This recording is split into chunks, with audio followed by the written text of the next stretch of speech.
형님. 네, 안녕하세요.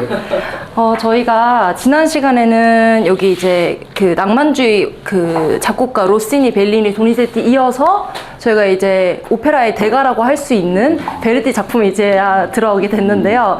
우선은 베르디의 어떤 출생 이런 배경은 사실 여기 이렇게 물사가 되어 있지 않아요. 근데 이제 베르디 같은 경우에는 빠르마라고 왜 저희 그 파마산 치즈 혹시 아실까요? 네. 그 재배 지역이 빠르마라는 동네예요. 그래서 이제 거기도 북부 이탈리아라고 볼 수 있는데요. 거기서 제일 유명한 게 베르디도 유명하지만, 그러니까 이제 뭐 바릴라라는 회사도 빠르마에서 나온 회사고요. 그리고 이제 그 파마산 치즈. 그 빠르마 산 치즈도 되게 유명하고, 또 기타 이제 무띠라고 그 이제 사자 모양 라벨로 되어 있는 그 통조림이 있어요. 물론 바릴라도 유명하지만 무띠가 여기에선 제일 퀄리티가 높아요. 네, 무띠라는 그 제품도 한국에 자주 들어오기도 해요. 그래서 그 제품도 생산하는 곳이 빠르마라는 지역이긴 한데요. 이 베르디가 빠르마의 그 큰 그 도시 안에서 자랐던 건 아니고요. 굉장히 조그만 이름이 론콜레라고 부세토 지방, 그러니까 그 파르마 현에 있는 부세토 근방에 있는 아주 조그만 동네. 저도 처음 들어봤어요. 론콜레라는 지역을 처음 찾아보니까 레 론콜레로 돼 있어서 론콜레 왕이라는 이름을 붙인 도시더라고요. 도시라기보다는 약간 조그만 지역. 근데 이제 거기에서 그 여관방 주인 아들로 태어났어요. 그러니까 형편이 이렇게 좋진 않았어요. 그런데 이 베르디가 저희 오페라 역사를 쭉 봐도 베르디만큼 재테크를 잘한 작곡가가 없다. 네, 재테크의 왕이었고요. 나중에 그것을 사회에 공헌을 해요. 그러니까 불쌍한 어떤 음악 그 예술인들을 위해서 그 돈을 사회 공헌하는 그런 작업을 했던 되게 위대한 업적을 남긴 작곡가예요. 그리고 게다가 그 시기, 베르디가 태어났던 그 시기에 그 이탈리아의 어떤 그 통일의 움직임이 있었어요. 그래가지고 그때 이바지했던 작품도 있고 나부코라는 작품도 있고, 그래서 비바 이탈리아, 비바 베르디 이렇게 했던 그 테마의 그 어떤 구호가 나온 것도 이 베르디 덕분에. 그래서 그 당시에 8회만 예정되었던 그 나부코의 공연이 56회로 늘어났대요. 9월부터 11월 사이. 그러니까 그때 그 인구를 조사를 해보니까 밀라노의 인구보다 뛰어넘는 관광객들이 왔다. 관객들이 왔다. 그거를 보려고? 네. 상당한, 물론 뭐 이제 지금의 1000만 관객을 동원한 어떤 그러한 작품이었겠죠. 이 당시에도 흥행을 했어요. 그러니까 흥행 보증 수표가 되다 보니까 나중에는 베르디가 나 이 작품 하는데 얼마 줄 거야. 이렇게 먼저 제시를 하게 되는 어떤 그런, 대단한. 테크를. 네, 해서 그 돈을 많이 모았어요. 돈을 모아서 그 부세토의 땅을 많이 사게 되죠. 그래서 이제 그 부세토가 거의 이제 부세토 치면 베르디가 나올 정도로, 그렇지만 베르디가 자기의 어떤 이득을 위해서 재산을 축적했다기보다는 나중에는 그 이제 살롱 같은 그런 어떤 그 베르디만의 그 어떤 콘세르바토리오라고 해서 그런 살롱 하나 만들어요. 까사 베르디라고 하거든요. 그거를 까사가 이제 집이잖아요. 그러니까 베르디 집 이렇게 한 건데, 그런 어떤 밀폐된 느낌은 아니지만 그 음악하는 사람들이 와가지고 서로 공유하고 그런 것들을 좀 많이 이렇게 해보려고 시도했던 사람이 되게 정말 대단한 사람이죠. 그리고 이 베르디가 궁금하신 게 있으실 거예요. 아니 왜 그 밀라노 학교에 가면 주세페 베르디 콘서바토리오가 있는데 그러면 이거 베르디가 만든 거야? 라고 안 궁금하실 수도 있는데 저는 궁금했어요. 그랬는데 이게 보니까 베르디가 그 이제 처음에 조그만 그 롱콜레라는 곳에서 태어났잖아요. 그곳에서 태어나서 10살 때 부세토라는 그 동네 있잖아요. 조그만 동네. 그게 근처이기는 해요. 거기도 파르마 현이고 거기로 유학을 가요. 유학이란 표현이 맞는지는 모르겠지만, 유학 떠나서, 그래서 이제 가가지고 거기 있는 신부님이 어머, 얘는 음악적인 재능이 있다. 얘를 신부로 만들어야겠다. 라고 하신 거예요. 네. 그랬는데 이제 부세토 음악 그 협회장이 무슨 소리냐, 이 사람은 음악적 재능이 있으니까 음악가로 성장을 시켜야 된다. 그래가지고 후원자가 되세요. 음악협회장님이. 부세토 음악협회장. 근데 나중에 베르디가 거기에 음악협회장님의 따님과 눈이 맞아서 결혼을 해요. 그러니까 첫사랑과 첫 아내가 된 거죠. 근데 나중에는 여자가 좀 일찍 요절을 해요. 그러니까 아들 둘도 일찍 세상을 떠나고. 이게 굉장히 복도 많다. 거기 맞는, 네, 그쵸. 네. 그래서 이제 10살 때부터 이제 계속 그 음악 교육을 받다가 거기에서 이제 아무래도 후원자가 음악 협회장이니까 그 지휘 자리까지 주게 돼요. 그러니까 적지 않은 나이에. 그래서 이제 베르디는 난 이제 진짜 음악가로서의 어떤 자질이 있는 사람인가 보다 해서 밀라노로 유학을 가야겠다 결정을 해요. 이 밀라노로 이제 이제 콘서바토리를 간 거죠. 그 당시에는 이름이 베르디 음악원이 아니었어요. 그냥 밀라노 국립음악원이었는데 갔는데 어떻게 됐을까요? 제가 이렇게 질문하는 이유는 어떻게 돈에서 왔다고 그거밖에 안 나왔나요? 아니 거기를 반대겠지. 원래 자기가 수업을 가지고 어떻게 됐을까요? 네, 어떻게 됐을까요? 학교에 입학하려고 들어가려고 했는데 어떻게 됐을까요? 다시 돌아왔겠죠 지금. 떨어졌어요. 그래서 그 당시 선생님들이 왜 떨어뜨렸냐? 떨어뜨렸다. 네, 시험, 그러니까 재수생이었던 거죠.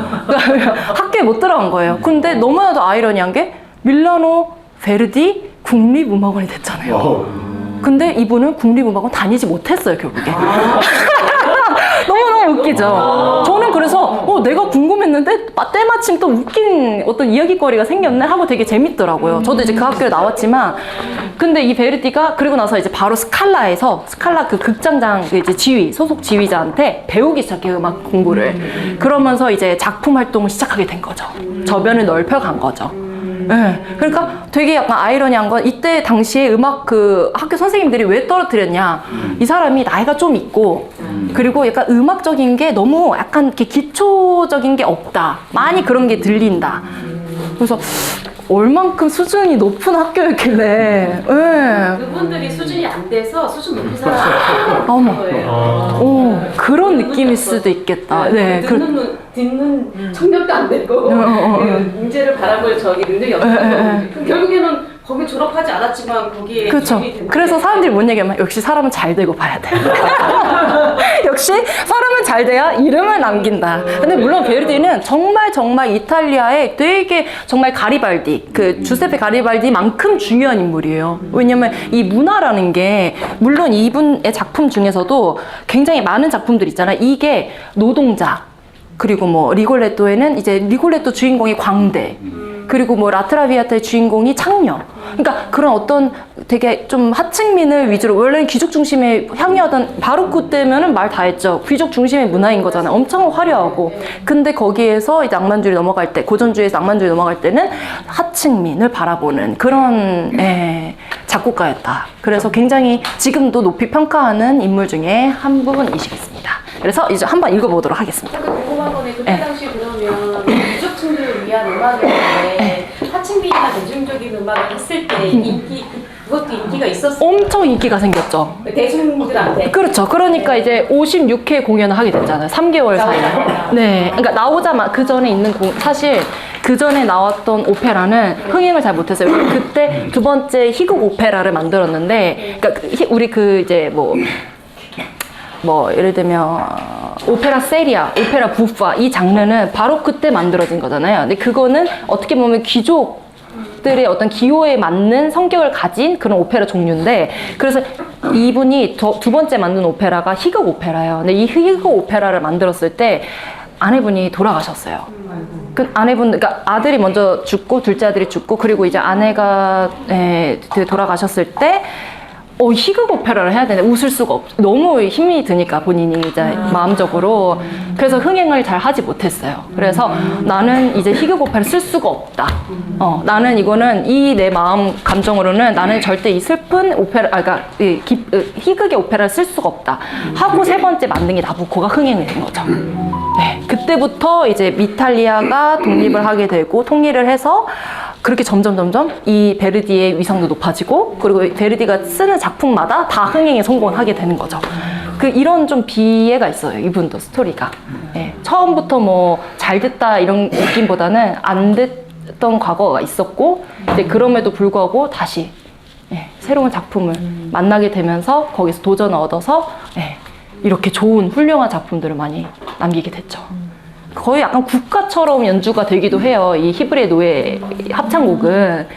예, 그만큼 이제 이탈리아 사람들이 애정하는 곡이기도 하고, 그렇다고 베르디가 막 나중에는 이제 그런 풍문에 오르기는 해요. 이제 그 당시에 와이프가 죽고 소프라노 어떤 여가수와 눈이 맞은 거는 아닌데 이제 그렇게 같이 작업을 하다 보니까 본인은 독신으로 살 예정이었어요.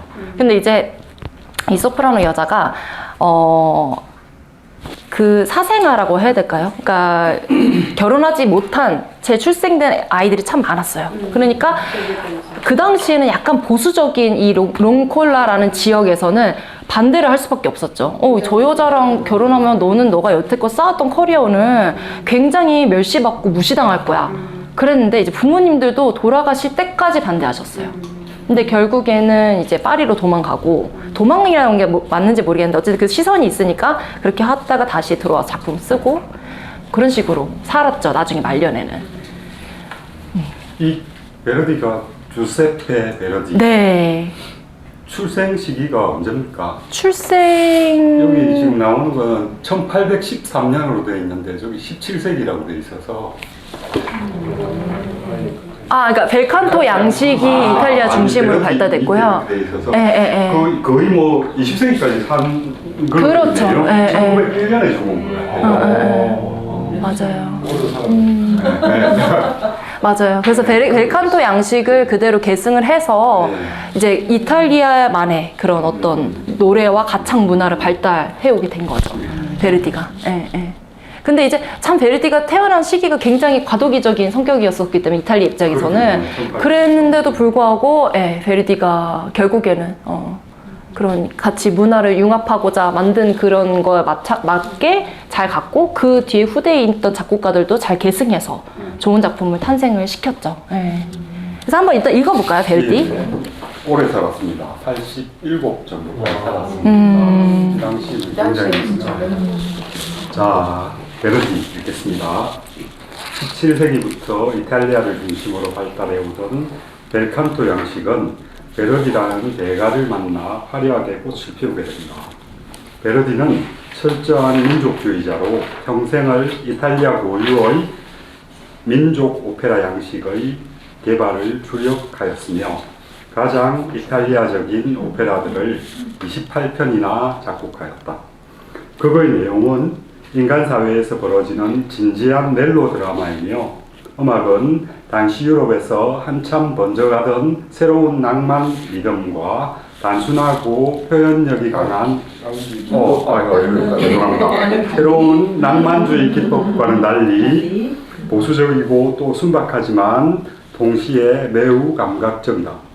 그는 분명하고 뚜렷한 리듬과 단순하고 표현력이 강한 선율을 통해 계속적으로 이탈리아 고유의 음악적 특성을 지켰으며 독일 오페라처럼 신비스러운 신화를 소재로 하지 않고 사회생활을 주제로 심각한 대규모 오페라를 구성하였고, 또한 프랑스의 그랑 오페라처럼 화려한 관현악과 합창을 사용하지 않고 단순하고 직접적인 독창 성부 중심의 오페라를 썼다. 인간의 성격, 상황, 운명에 관심을 가졌던 그는 오페라에서 인간의 성격과 상황 묘사를 추구했으며 등장인물의 심리적 구성과 전제는 심리적 구성과 전제는 그의 음악적인 출발점이자 영감의 원천이요. 네, 그래서 이게 심각한 대규모 오페라에서 이게 뭐지? 라고 하셨잖아요. 그러니까 이 인간 사회를 주제로 했던 심각한 이 오페라를 구성했다는 거는 사실주의 오페라를 이렇게 오페라로 저변이 넓혀짐을 의미하는데, 사실주의라는 거는 인간의 어떤 추악함과 그리고 인간의 어떤 그 내면에 있었던 그 부분을 굳이 이제 밖으로 끌어 나오게 하는 거죠. 그래서 이제 그런 것들의 주제로 했던 심각한 그런 어떤 오페라들을 구성을 많이 했다는 말씀이고, 그리고 저희가 지금 이게 대표적 오페라, 그러니까 이분이 지금 오페라 작곡했던 게 28편이었는데 28편 다 볼 수가 없고요. 저희가 이제 아이다라고 지난번에 뭐 리토르나 빈치토르에서 여러 가지 이제 악보들을 봤지만, 이제 아이다라는 작품이 조금 제일 그래도 좀 약간 이국적이면서 좋을 것 같아서 한번 일단 그거를 들어보도록 하겠습니다. 요거는 사막으로 되어 있고요.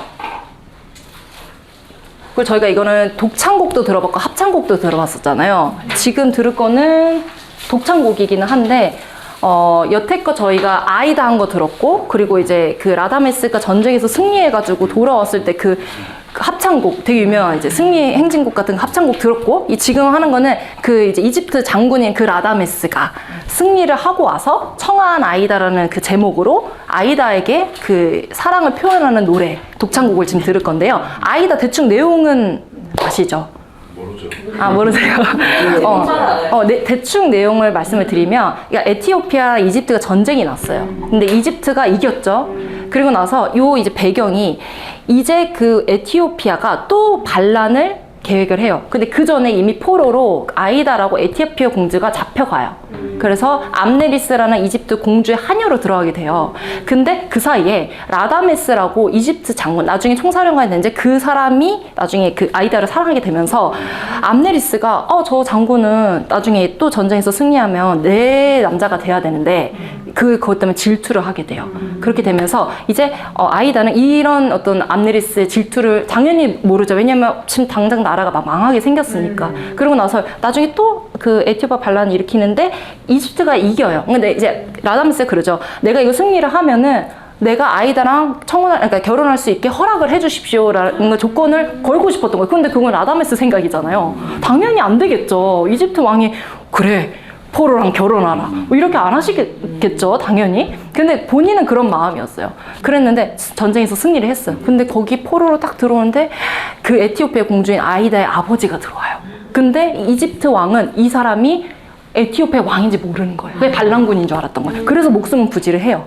그랬는데 그리고 나서 암네리스가 저 아이다한테 막 마음을 떠봐야겠다.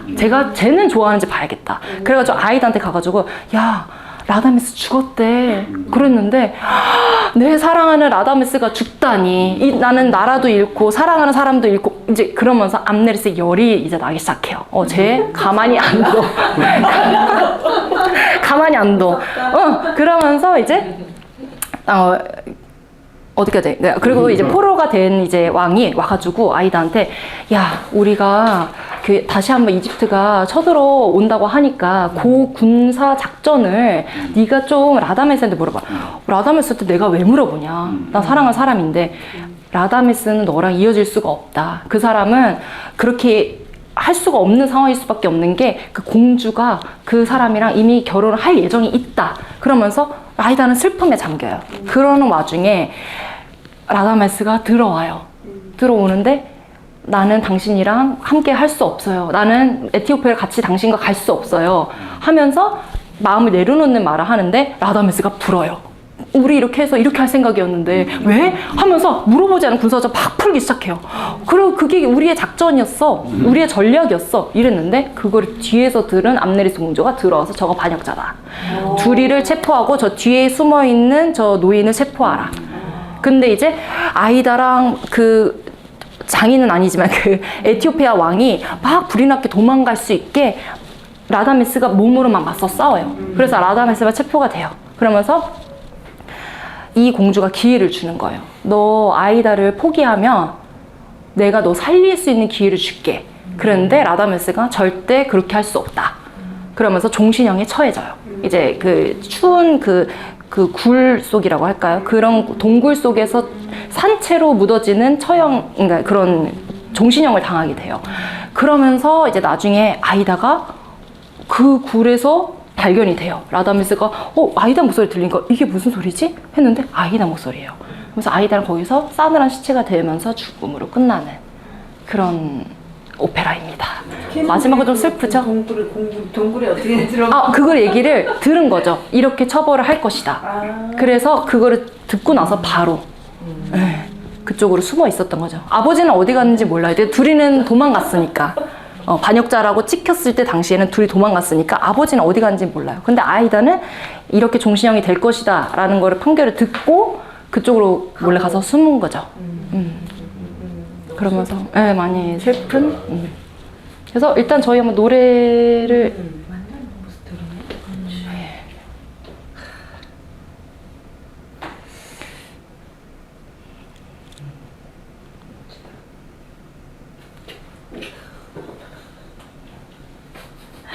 높여요.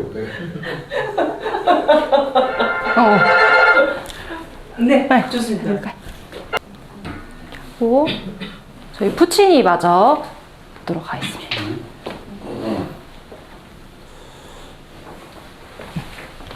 이거요? 네. 푸치니. 베르디 이후 가장 위대한 이탈리아 오페라 작곡가인 푸치니는 낭만주의의 서정성과 사실적인 성격 묘사를 주된 특징으로 후기 낭만 시대의 사실주의 오페라를 많이 작곡하였는데 대표작으로는 라보엔, 토스칸, 나비 부인, 투란도트가 있다.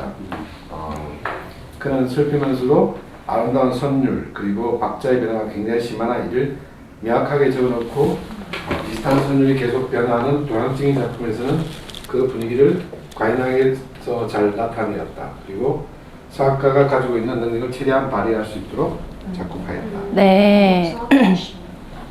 푸치니도 마지막으로 쓰던 유작은 투란도트예요. 그래서 원래 산막에 그 류라고 하녀가 죽어요. 그러니까 고문을 당하다가 죽는데 자결을 해요. 결국에는 뭐 부르라 했는데 안 불어서 자결을 해요.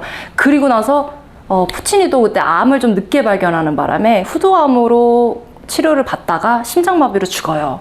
그러면서 이제 당시 이제 이 푸치니는 베르디 국립음악원에 나왔고요. 이제 같은 국립음악원 동창이었던 그 프랑코 알파노라는 토리노 국립음악원 원장이 되었던 사람한테 나중에 작곡 마지막 이게 채워주는 걸 의뢰를 해요. 그 전에 뭐 잔도나이 작곡가, 뭐 피세티 작곡가 다 물어봤는데 싫다.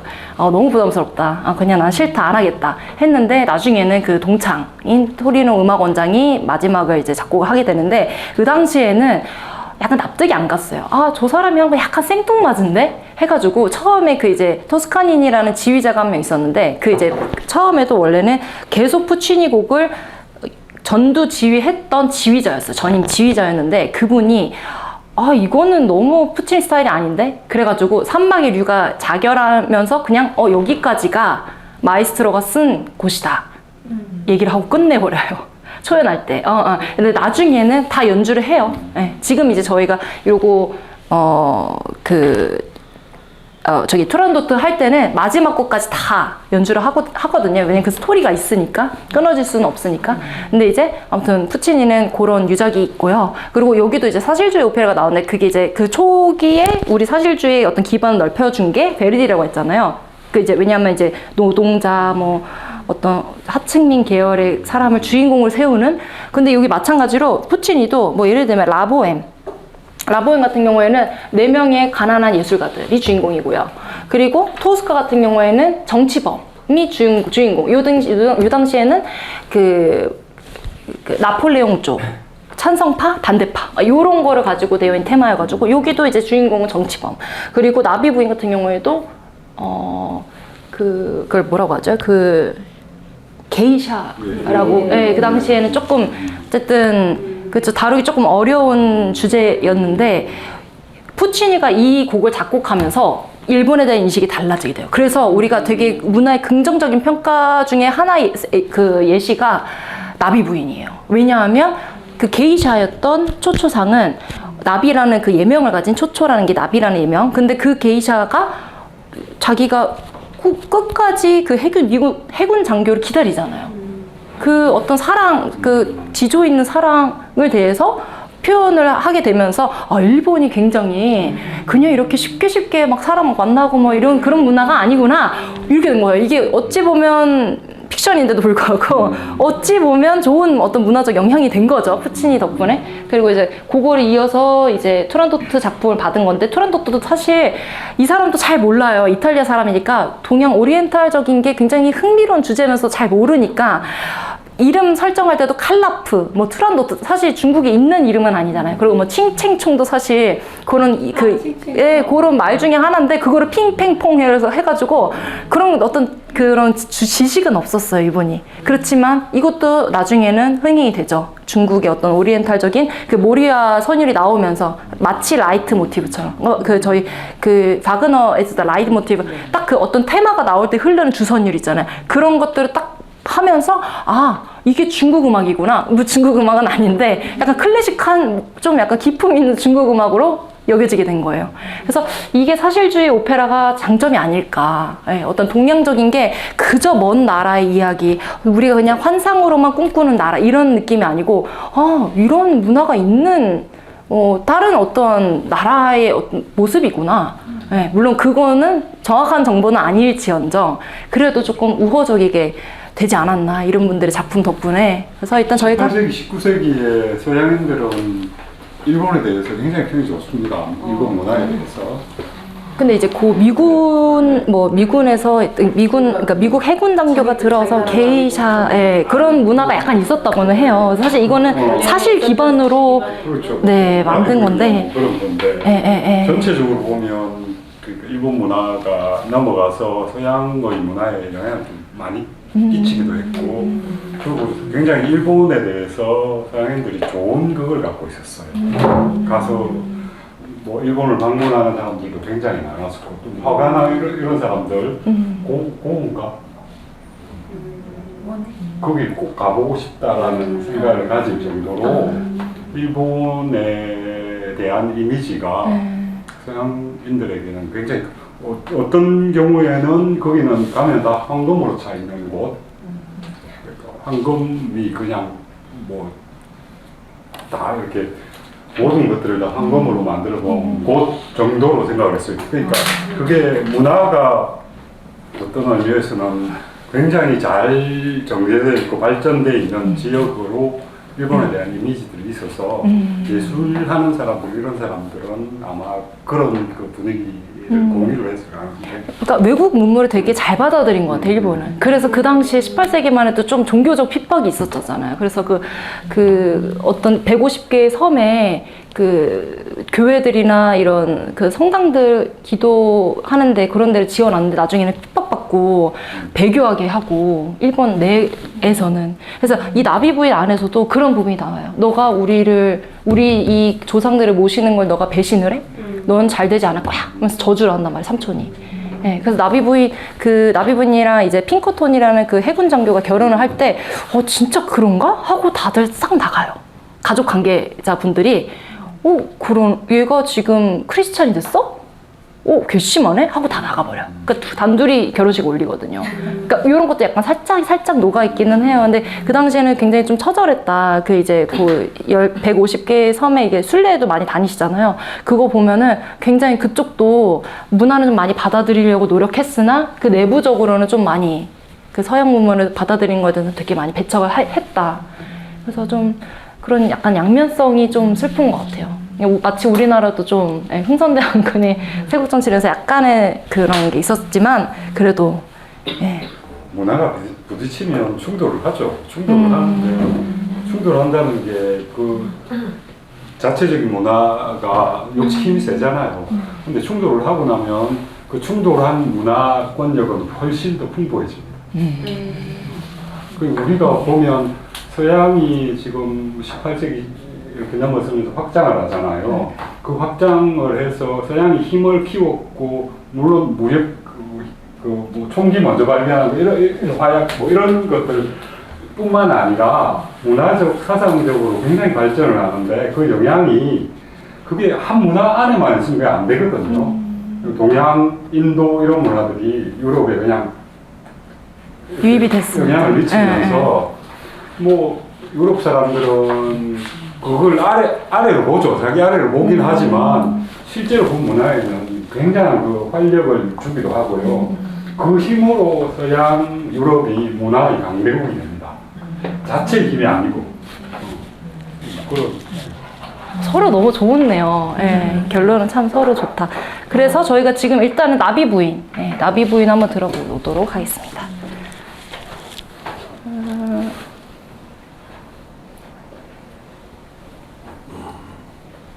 요게 이제 제가 그 페니체 극장에서 그 정명훈 선생님 지휘하시고 그 이제 초초상 역할로 우리 그 빅토리아 여 선생님이 연주를 하셨던 그때를 제가 캡처를 한 건데 진짜 너무 좋았거든요. 이래요. 딱 지금 무대가 요런 느낌인데요. 너무 자랑스러웠어요. 계속 듣는 내내 소름이었고 너무 좋아서. 네네. 한번 무대가 어디서? 베니스에 있는 페니츠 극장이요. 예, 예, 예. 참.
네, 맞아요.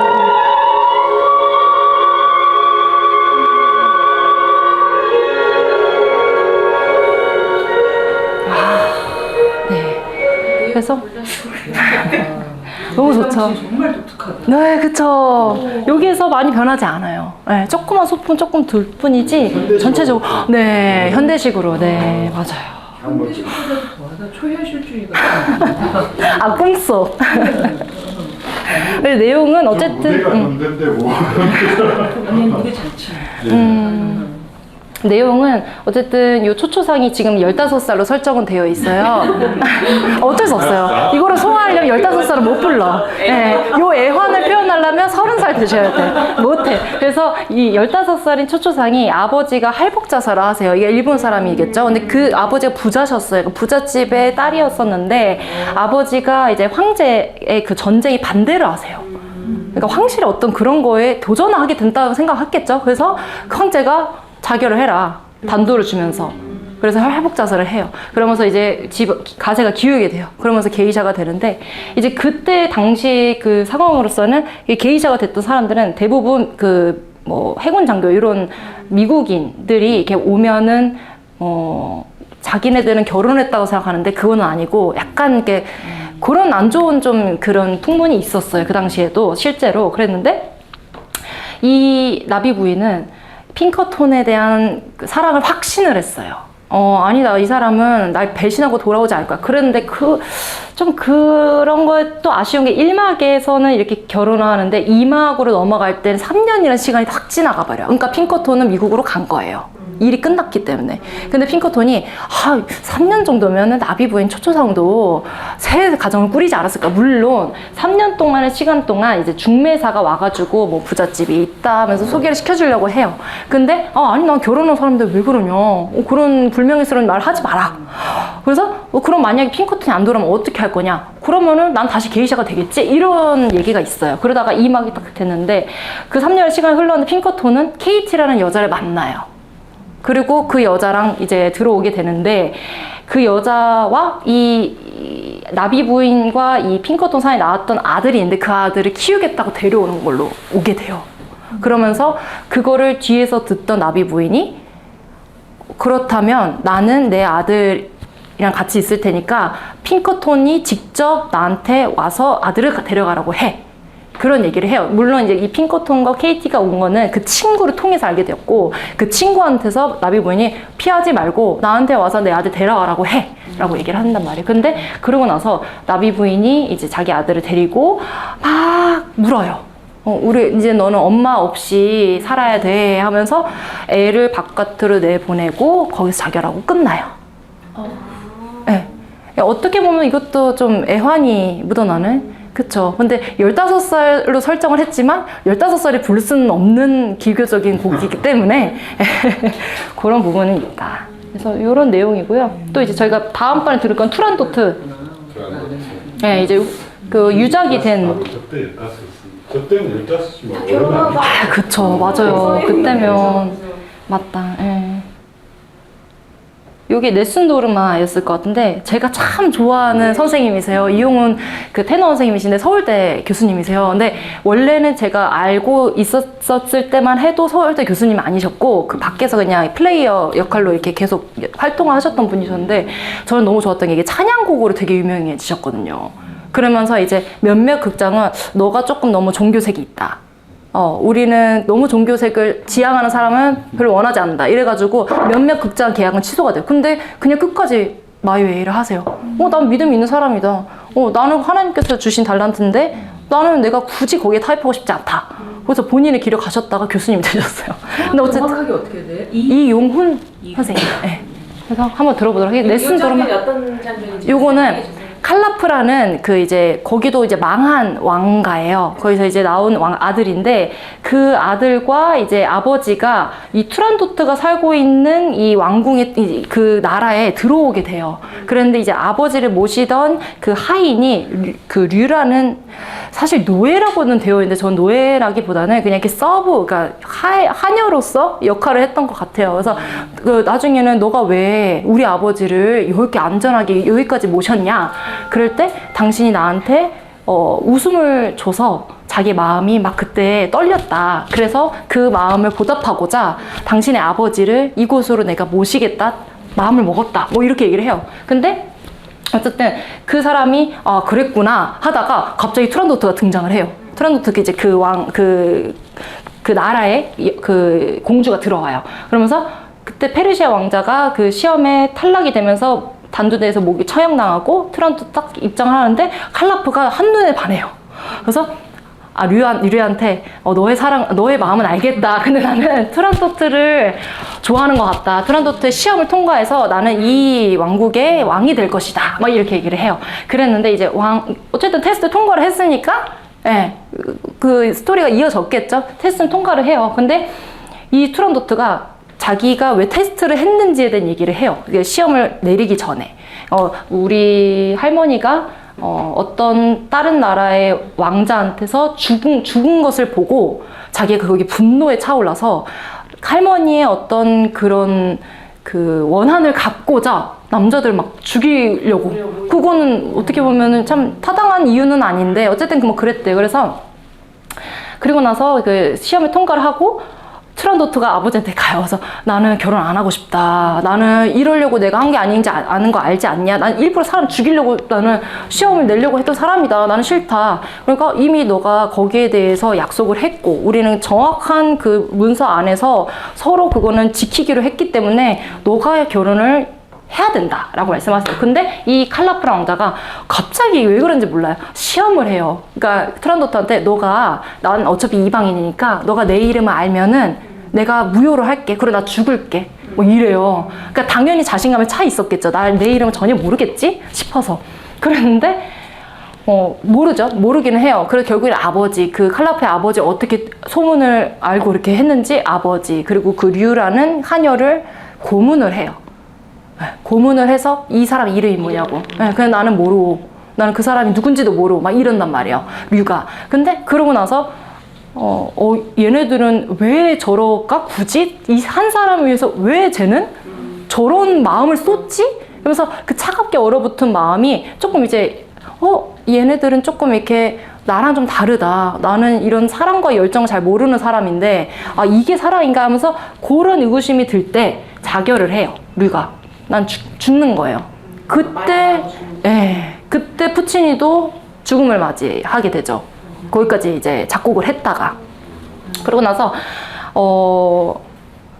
칼라프가 나중에 당신이 원하던 결말이 이런 거였냐, 다른 무고한 사람들 죽이는 게 당신의 결말이냐 하면서 어쨌든 날은 샜고 약속한 기간 지났으니 나는 내 이름에 얘기하겠다면서 칼라프를 얘기하는데 아니다. 아직 이 하루가 지난 거 아니니까 아버지한테 가서 얘기를 해요. 이 사람 이름 칼라프고 그러니까 죽여라. 이렇게 얘기를 해요.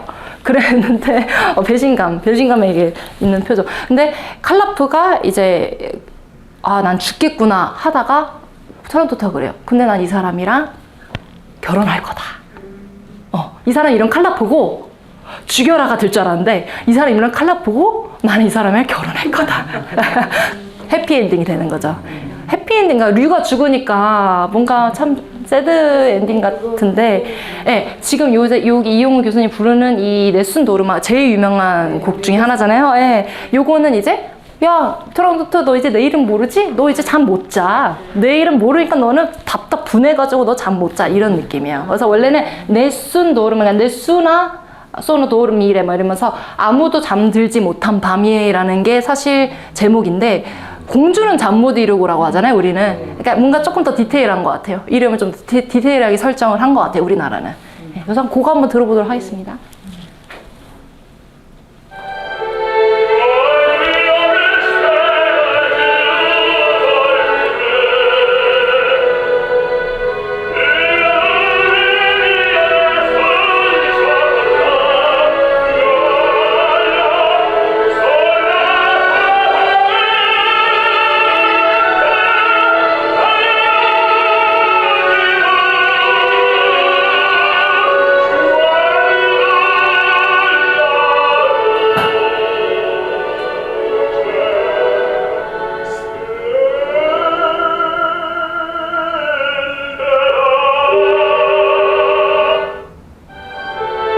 여기까지. 네. 아이고, 빈체로가 없네. 아, 빈체로가 있는 줄 알았는데, 빈체로가 없고요. 네, 저희가 그래서, 조금만 쉬었다가 예술 가곡으로 넘어갈까요? 네. 형태의 가곡을 전부 예술 가곡이라고 부르지는 않는다. 예술 가곡이라고 부를 수 있는 최초의 형태는 바로크의 모노디에서 시작된다. 형식적 구성이 아직 미흡하기는 해도 반주부가 딸린 독창곡 형태의 공식적 근원은 모노디에서 찾을 수 있다. 그러나 이탈리아에서 발생된 모노디는 독창곡에서 완숙한 예술가곡의 형태로 발전되기보다 다른 음악 양식에 직접적인 영향을 주면서 오페라, 오라토리오 등의 극음악, 심지어는 기악곡의 구성 요소로 되어버렸다. 서양 음악 역사에서 노래를 지칭하는 말들에는 여러 가지가 있다. 발라드, 샹송, 깐조네, 로망스, 멜로디, 리트에 이르기까지 오늘날 가곡을 뜻하는 용어들은 나라마다 그리고 그 숫자만큼이나 언어의 감각에 따라 다르며 시대에 따라서도 많은 차이가 있다. 그러나 일반적으로 종교음악이나 오페라와는 다른 성악곡으로서 한편의 시와 음악이 결합 형태인 가곡들 중 독립된 장르로서 예술적인 지위를 누린 가곡의 진정한 역사는 낭만주의 시대에 와서 시작된다고 할 수 있다. 네, 그래서 저희 바로크의 모노디 했을 때 저희 혹시 기억나실까요? 9페이지 보시면 9페이지에 맨 위에 17세기 이탈리아 작곡가들의 탄생되었던 모노디에서 그때도 화성 반주 위에 단선율이 있는 그런 자원, 음악적인 자원을 모노디라고, 곡이 나중에 레치타티브로 이렇게 완성이 된다. 그래서 요 최초의 형태는 바로크의 모노디고요. 마찬가지로 이 양식이 왜 또 이 독창 노래에 또 중요하냐? 왜냐, 반주부가 있는, 선율이 있는 독창 노래이기 때문에 이 모노디가 또 전신이 되어서 예술가곡의 어떤 기반을 만들어줄 수 있는 자원 중에 하나가 되었다. 레치타티브뿐만이 아니고. 그래서 이 모노디를 통해서 나중에 뭐 음악의 어떤 일관성이나 완성도 있는 음악, 뭐 예를 들면은 처음에는 뭔가 이렇게 그때 저희 음화법이라고 해서 워드 페인팅이라고 해가지고 그때 조금 같이 얘기를 나눠보면서 이게 진짜 정확한 어원이 뭘까 했었을 때 음화법을 예시로 한번 들어도 되겠다. 이번 시간에 예시로 들어도 되겠다 느꼈던 게 뭐냐면, 음화법은 어쨌든 시를 표현하기 위해서 그냥 음악만 존재하는 느낌인 거잖아요. 그 음악 안에서 그냥 그 시를 표현하기 위해서 음악이라는 도구를 사용한. 그러니까 워드 페인팅 그 말 자체. 그러니까 시와 노래가 완전 분리된. 예, 합쳐지진 못했죠. 근데 이 모노디가 나오면서 어쨌든 그 바소 콘티누어인 저희 바소 콘티누어에서 나중에 그 화성이 완성되듯이 이거 모노디에서도 나중에 레치타티브로도 발전하고 이 예술가곡의 어떤 그 기반을 마련할 수 있는 독창 선율을 만들어냈다. 예. 그래서 사실상 음악법은 그게 융합이 되지 못했지만 나중에는 이게 시와 음악이 잘 융합이 돼서 이 낭만주의 작곡가들에 의해서, 물론 이제 그때 낭만주의 시대에는 괴테나 하이데나 뭐 이런 유명한 시인들도 있었지만 그 시인들의 작품과 또 그에 걸맞는 작곡가들이 탄생하면서 가곡의 어떤 그런 기반이 생기게 된 거죠. 그러니까 그냥 일반 가곡이라고 했으면 예술 가곡으로 이게 잘 융합이 되면서 그래서 이 모노디가 어쨌든 과거 마로크에서는 그냥 그 반주가 있는 어떤 독창 노래라고 하면 지금은 조금 더 디테일하게 통일성도 가지고 일관성도 있고 더 음악적인 그런 퀄리티도 높여주는 그런 어떤 자원이 됐던 거죠. 가곡과 예술 가곡이 달라요? 다르게 말씀을 하기도 해요. 왜냐하면 리트라는 거는, 그러니까 독일어로 리트는 가곡이라고 해요. 근데 이제 쿤스트라는 예술을 붙이면서 예술 가곡의 어떤 장르를 하나 만들어요. 그러니까 가곡은 그 전에 어찌 보면 가요 느낌이라고 할 수 있어요. 그냥 대중적으로 그냥 여흥음악. 근데 이제 예술 가곡은 그 시와 음악을 결합시키는 어떤 장르. 조금 더 좀 이렇게 더 음악적이면서도 좀 인문학적인 것들이 어느 정도 필요하고 그런 거의 어떤 합치 예술이겠죠. 그래서 음화법은 너무 옛날의 어떤 표현 방법이라면 지금은 이제 예술 가곡.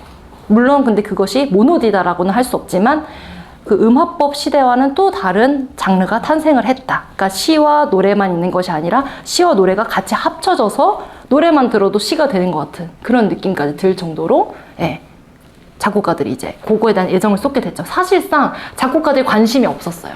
그렇게 되면 가곡에 대한 장르를 만들지 않았던 것 뿐이에요. 그러니까 가곡은 이름은 있는데 가곡 자체는 그냥 송이니까 이름은 있는데 별로 이 장르에 대해 살릴 생각을 안 했던 거죠. 왜냐 칸타타도 있고 우리는 오라토리오도 할 거 많고 그 당시에 그 종교음악만 해도 우리는 먹고 사는데 굳이 우리가 이런 예술 가곡을 만듦으로써 뭐 우리가 뭐 얻고자 하는 건 뭐야? 우리 그냥 영웅음악 있는데 뭐 굳이 민요가 있는데 왜? 이렇게 했던 거죠. 근데 이거를 기반을 살렸던 거는 이제 슈베르트 그 낭만주의 작곡가에서부터 그런 좋은 작품들이 탄생한 거죠. 근데 그거는 또 시기가 잘 맞았던 것 같아요. 그 당시에 이제 괴테나 이런 유명한 시인들도 탄생을 했었고 그 사람들 작품을 배경으로 또 음악을 만든 거기 때문에 그래서 저는 시대를 참 잘 만났다. 그러니까 물론 그동안의 공백은 거의 1000년 동안 있었지만 그러니까 중세시대 때부터 가곡이란 장르는 있었지만 살리지 않았던 것 뿐이니까 그 기간 동안 1000년의 시간은 있었지만 잠들어 있었지만 이후에는 어쨌든 지금까지도 가곡은 계속 나오잖아요. 새로. 물론 오페라도 창작 오페라가 나오지만 가곡은 진짜 현대 가곡, 우리나라 한국 가곡 되게 많잖아요. 그래서 저는 늦었지만 그래도 큰 장르가 될 수 있었던 기반은 이런 배경이 있었기 때문에 가능했던 거 아닌가라는 생각이 들어요. 이런 괴테나 아니면 이런 유명한 낭만주의 시인들이 생기면서 그렇습니다. 그래서 가곡의 기원 마저 한번 읽어볼까요?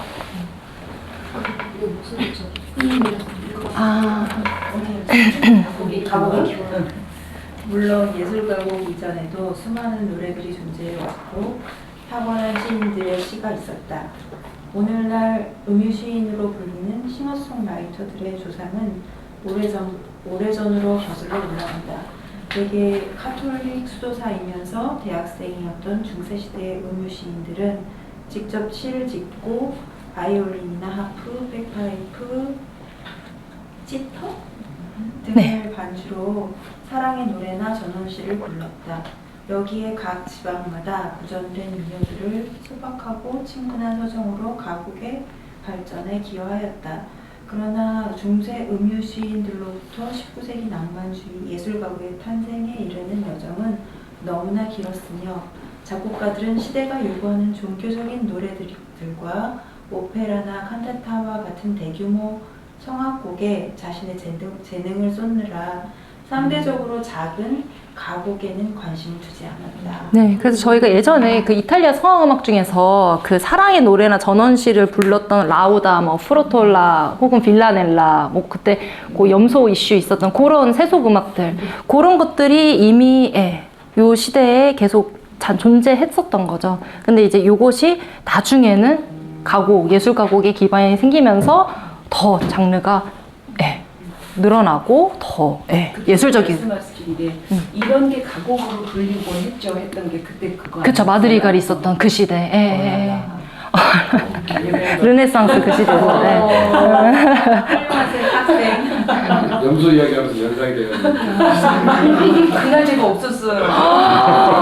그 중요한 날에. 그럼 맞죠? 저희 가곡의 유형 쭉 읽어보도록 할게요. 가곡은 시와 노래의 결합 구조에 따라 세 가지 유형으로 구분할 수 있다. 첫 번째는 시의 각 절에 같은 음악을 반복하는 유절 가곡이다. 시가 계속 바뀌어도 노래가 여전히 반복되는 것은 민요나 대중적인 노래에서 많이 볼 수 있으며 슈베르트와 슈만 등의 예술 가곡에서도 흔한 형식이다. 이에 반해 어느 부분의 반복 없이 음악이 가사에 따라 바뀌면서 처음부터 끝까지 새로운 소재로 작곡하는 것을 통절 가곡이라고 한다. 즉 작곡가가 시의 전개에 따라 가사의 뜻에 부합하는 음악을 다르게 작곡하는 것이다. 그래서 작곡가들은 부분적으로 반복 구조를 가지거나 규칙적인 운율이 있는 시에는 유절 가곡을, 산문시에 가깝거나 괴테의 발라드 마왕같이 대화체 형식의 시에는 통절 가곡을 선택한다. 네, 그래서 즉, 시의 형식이 음악의 구조를 결정하는 것이다. 네. 그래서 저희가 유절 가곡이랑 통절 가곡, 그러니까 유절 형식, 통절 형식 이런 거 그래도 어느 정도 조금 익숙하시죠? 뭐 예를 들면 유절 형식은 애국가 같은 거. 같은 가락에 여러 가지 운율, 그러니까 네 가지면 세 가지 여러 절로 된 가사. 그래서 뭐 요거에 적합한 시인의 작품. 그러면은 18세기 흥행했던 괴테, 하이네, 뭐 밀러, 뭐 이런 분들. 그리고 요 분들 특징이 이제 시 자체에 내재된 어떤 운율적인 그런 것들을 이제 작곡가들이 가지고 와서 요거를 같은 가락에다가 여러 가지 절로 섞어가지고 조금 표현을 한번 해봐야겠다. 그냥 시로만 남겨두는 게 아니고. 그러면서 슈베르트가 31살에 되게 이른 나이 요절을 하는데 600편의 작곡을 해요. 가곡. 그러니까 뭐 물론 633편의 가곡이라고 얘기를 하기도 해요. 그러니까 대략 600에서 633편에서 마왕 이제 이 통절 그 가곡 같은 경우에는 이제 같은 가락이 아니겠죠. 다른 가락. 그러니까 각자의 그 절마다 다른 음악을 이제 넣어주는 거니까 이제 그런 마왕이라는 그 괴테 시에 되어 있는 마왕이라는 곡을 하루 만에 작곡해요. 슈베르트가. 근데 이만큼 괴테 작품만 70편을 가곡으로 썼단 말이에요. 근데 괴테는 그 당시에 이런 무명의 작곡가, 젊은 작곡가는 관심이 없었어요. 그래서 슈베르트가 너무 존경을 하니까 괴테한테 현정까지 하는데도 불구하고 그냥 무시해, 안 만나줘요 아예. 근데 되게 이른 나이에 죽었더라서 왜 너무 아까운 재능이다. 천재인지 중간에서 그런가 봐요. 너무 애를 일찍 다 써버린 거지. 33세 전에 죽어야 천재래요. 그러면 어떻게 31살에 들어가셨으니까. 요절이 나이를 그러니까. 예수님도 33. 그래서 마왕이라는 곡을 18살에 작곡을 해요. 하루 만에. 너무 저는 그래서 이게 18살 작품이야? 갑자기 이해가 안 가요. 왜냐하면 마왕이 성악곡만 있는 게 아니고 기악곡도 있거든요. 그러니까 기악 작품으로도 됐고 성악 작품 됐는데 그 이제 슈베르트 거기서 장치를 넣었어요. 그러니까 기악으로 연주할 때는 요거를 좀 빼고 이걸 좀 넣고 그리고 뭐 성악 연주를 할 때는 세이트 한표 빼고 오른쪽은 좀 덜 번거롭게 해라. 피아노 하는 사람 너무 어렵다. 저는 그런 것도 설계를 했다는 것 자체가 가계도가 어떻게 되는 거야? 그러니까 다 부모님들 이렇게 있는 거 아니에요? 아닌 걸로 알고 있는데. 기간도 나가면서 기간도 천재들이 잘못 통자람들이 그걸로 잘. 그래서 일단 한번 유절 가곡을 들어볼까요? 대충? 유절 가곡 저희가 나눠준 유인물 중에 그 들장미라는 곡이 있어요. 그 들장미 곡을 조금 한번 읽어볼까요? 왜냐면 이게 가곡이어가지고 가사의 뜻을 알지 못하면 사실 이거는 이제 시잖아요. 읽어봐 그래서 주세요. 네. 네. 홀로 들에 펴있는 장미꽃, 너무나 어리고 마치 햇살처럼 아름답죠. 그는 달려갔어요. 더 가까이서 보려고. 넘치는 기쁨으로 바라보았답니다. 장미꽃, 장미꽃, 새빨간 장미꽃, 홀로 들에 펴있는 장미꽃. 청년은 말했죠. 난 너를 꺾어야겠어. 홀로 들에 펴있는 장미꽃. 장미꽃이 말했죠. 난 당신을 찌를 거예요. 그 상처는 영원히 날 기억하게 할 거예요. 그리고 고통받는 건 내가 아닐 거예요. 장미꽃, 장미꽃, 새빨간 장미꽃, 홀로 들에 펴있는 장미꽃. 청년은 망설임 없이 꺾어버렸답니다. 바로 홀로 들에 펴있는 장미꽃을요. 장미꽃은 저항하며 그를 찔렀지만 그를 해치지도 아프게도 하지 못했답니다. 고통을 감당해야 할 뿐이었죠. 장미꽃, 장미꽃, 새빨간 장미꽃, 홀로 들에 펴있는 장미꽃. 네, 그래서 이렇게 3절. 네. 보세요. 너무 야하네 이거. 정말 야해요. 그래서 이게 3절. 사랑했다는 네. 얘기네. 청년을. 그렇죠. 예, 예. 그 요것도 있고 다스 파이헨이라고 제비꽃을 작곡한 모차르트도 약간 그런 느낌이에요. 그러니까 제비꽃이 소녀가 밟아요. 이 제비꽃은 또 그 약간 남성으로 설정돼 있어요. 꽃이. 그래서 저 소녀가 밝게 와요. 근데 내가 좋아하고 있는 소녀거든요. 그 소녀가 날 밟아요. 근데 난 죽어가지만 이 소녀의 발에 밟혀서 그래도 나는 너무 행복하다. 이런. 사뿐히 쓰려고 할 거면. 그 약간 요거들 좀 사랑 주제가 참 많은 것 같아요. 예. 그래서 일단은 요거가 그 장조로 되어 있어요. 굉장히 통통 튀기는 듯한 느낌인데, 그리고 이제 마지막에 물론 처음에는 반주가 없어요. 바로 들어가는데 뒤에는 한 2마디의 짧은 어떤 간결한 형태의 반주를 했다가 바로 2절로 넘어가거든요. 그거 느낌 한번 여기 악보가 있으니까 한번 보실게요.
이렇게 해서 3절 이제 반복하는 거. 근데 보시면은 약간 가사가 조금씩 다르잖아요. 그러니까 엄청 강조하신 게 느껴지죠. 약간 살짝의 여운. 그리고 모든 것을 다 정박으로 하신다는 느낌보다 이렇게 페르마타 같은 이런 장치가 생기잖아요.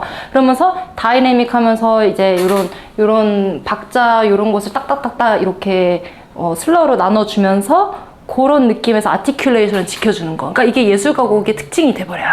그러니까 이제 모노디가 어쨌든 그런 반주가 있는 독창 선율을 모노디라고 하잖아요. 그거를 그대로 이었지만 계승을 하였지만 좀 더 예술적인, 그리고 가사가 조금 더 집중될 수 있게 연주자가 너무 재미없게 하는 게 아니고 그 가사의 특징을 좀 잘 살려서 1절 좀 다르고 2절 연주가 다르고, 예, 그런 것들이 장치가 살짝 들어가게 돼요. 예. 그리고 이거 찾아보니까 슈베르트가 가족은 음악가 집안이 아니에요. 가난한 집안이었는데 16 아이들을 낳으셨대요. 어머니가 16명을 낳으셨는데 13째였대요. 13째였는데 형한테서 뭐 피아노 배우고 막 이러면서 이제 6살 때부터 조금 피아노를 공부하고 싶다라는 마음이 들었는데, 이제 아버지가 나중에 부딪힌 거다. 이거 음악하면 돈 많이 든다. 그리고 돈 벌지도 못한다. 그러니까 너가 나처럼 좀 이렇게 학교에 선생이 되어라. 그랬는데, 예, 반대. 그냥 아버지가 반대해도 음악을 계속 이어서. 이거 너무 참 대단한 것 같아요. 괴테한테 버림받아. 헌정인데 버림받아. 또 뭐 가족들도 지지를 안 해줘. 영향을 덜 받아서 빨리 죽었나? 13번째라? 예? 영향을 덜 받아서 빨리 죽었나? 13번째 태어났으니? 영양이라는 거. 아, 영양? 아무튼 그렇습니다. 그렇지. 예, 예. 그래서 마왕 이제 통절 가고 그것도 한번. 중학교 때 배우지 않았어요? 들장미, 그쵸. 우리 이거 시험 보고 그랬는데. 근데 이게 높게는 안 했죠. 이렇게 높은 음으로는 안 그러니까 달라요. 했죠. 그렇지. 우리는 다르게 응. 랄랄랄랄랄랄랄라 이러지. 이렇게는 안 했지. 좋으신데? 목소리 좋으신데? 이거 할까요 우리? 이거 할까요? 글자미? 요거는 이제 통절 보이로로. 형식. 예, 그냥 이제 그 똑같은 가락으로 되어 있는 게 아니고 다른 가락으로. 그래서 여기는 이제 내용을 좀 봐야겠구나. 요거는 4명의 사람이 나오잖아요. 나레이션, 마왕, 아버지, 아들. 그래서 대충 이거 내용은 좀 어느 정도 아시죠? 이게 아들이 지금 굉장히 위독한 상태에 아파요. 근데 아버지가 이제 아들을 데리고 막 달리고 있는 비바람 해치며. 근데 아들이 자꾸 이제 거의 죽음을 왔다 갔다 하니까 헛것이 보인다고 생각한 거죠. 마왕이 보인다고 생각한 거야. 아버지를 자꾸 마왕이 보여요. 쫓아와요. 뭐 얘기해요. 막 이러니까. 근데 이제 그런 위급함을 각오로 만든 거죠. 이런 시 형태를. 그래서 일단 한번 그거를 역할로 한번 나눠서 해볼까요? 저희 나레이션 뭐 아들, 아버지, 마왕 이렇게 있으니까 제가 나레이션 할게요. 나레이션이요? 그럼 교수님 어느 곡 저한테 여기 저희 컬러로 되어 있는 거. 네. 나는 같이 봐요. 우리 뭐 하시니까 보면 되겠다. 아버지는 저 밖에서 교수님. 아버지, 아들. 네, 아들 하겠습니다. 마왕 선생님이 하셔야 돼. 너무하신 거. 많이 할까 많이. 어둡고 늦은 밤 바람을 가르며 말을 타는 이는 누구인가? 그는 아이를 품에 안은 아버지다. 아버지는 팔에 꼭 하나 아이를 안고 간다. 아버지는 아이를 안전하고 포근하게 안고 말을 달린다. 내 아들아, 왜 그처럼 무서워하며 얼굴을 가리는 아버지, 마왕이 보이지 않으세요? 망토를 두른 마왕이 왕관을 쓰고 있잖아요. 아들아, 그건 그저 10개 퍼져 있는 안개란다. 사랑스러운 아이야, 나와 함께 가자. 함께 재미있는 놀이를 하자꾸나. 모래사장에는 알록달록한 꽃이 피어 있고 나의 어머니는 금빛 옷을 많이 입고 있단다. 아버지, 들리지 않으세요? 마왕이 나에게 조용히 속삭이는 소리가? 괜찮다 내 아이야. 걱정 말아라. 그저 마른 나뭇잎이 바람에 바스락거리는 소리 난다. 귀여운 아이야, 나와 함께 가자. 내 딸들이 너를 기다리고 있단다. 내 딸들은 너와 함께 춤을 추고 네가 잠들 때까지 요람을 흔들며 춤추고 노래할 거야. 아버지, 저리 보이지 않으세요? 저 어둠 속에 마왕의 딸들이 있어요. 내 아이야, 그건 아무것도 아니란다. 그건 그저 잿빛 늙은 버드나무 가지뿐이란다. 난 너를 사랑한단다. 너의 사랑스러움에 눈을 뗄 수 없구나. 만약 오기 싫다면 억지로라도 데려가야겠다. 아버지, 마왕이 나를 끌고 가려고 해요. 마왕이 제게 상처를 입히고 있어요. 아버지는 공포에 질려 더욱 빨리 달린다. 신의 많은 아이를 발에 안고서 비탄과 극정으로 도착했을 때 불쌍한 아이는 아버지의 품 안에서 이미 죽어 있습니다. 미안해. 너무 잘하셔서 노래 안 들어도 될 것 같은데요? 이게 그냥 음악인데요, 저희? 이거는 지금 혼자 하셔야 되는데 지금 너무 즐거운데. 선하게 사실 왜 우리 애들 표현은 나지만 열만 봐도 무섭고 그런데 와 얼마나 그 초조함이 집중해서 느끼는 근데 죽었다는 게 너무 슬프다. 마왕이 너무 유혹을 해가지고. 아니 서울이다가 아들 역할하고 오늘 바꾸고 너무 잘 어울려. 그러니까요, 다들. 마왕이 어울려? 아니요. 왜 날 보고 그래? 그래서 한번 이거 들어볼까요? 혼자 하셔야 되는데. 음악으로? 네.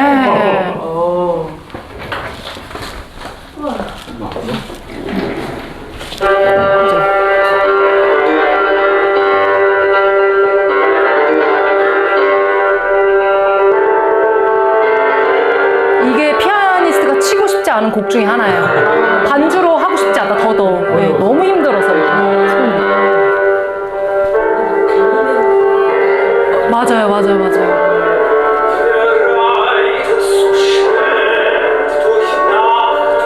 나레이션이겠죠, 나레이션. 네.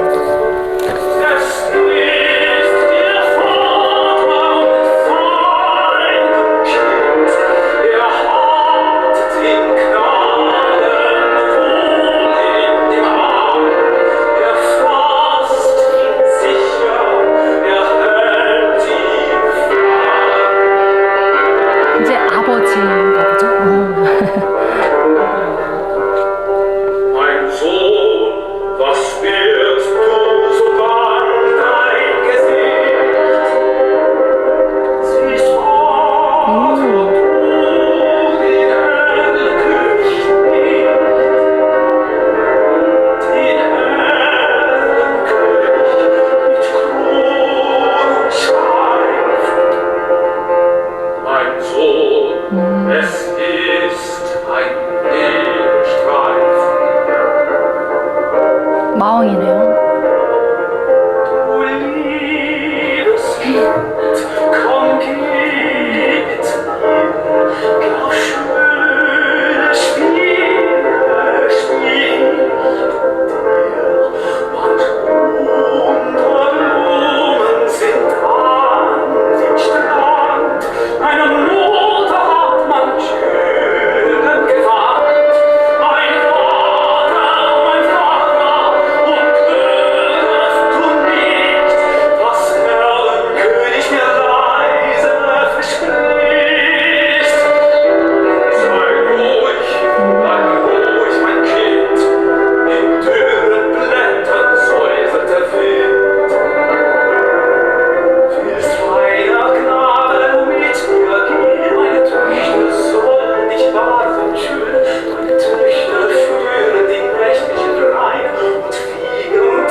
여기까지 들을까요? 너무 재밌는데요? 이분이 너무 표현 잘하시는 것 같아요. 그러니까 아버지의 그 부분 특히나 확 느껴지거든요, 저는. 마왕도 약간 이렇게 유혹하는 느낌이 들기도 하고. 이거를 하루 만에 작곡했다는 것 자체가 기적이지 않아요? 18살이. 너무 대단한 것 같아요. 근데 진짜 살아 생전에 게테랑 좀 친했으면. 너무 아까운 재능이. 거기 높아가지고. 근데 음악을 이렇게 이야기 형식으로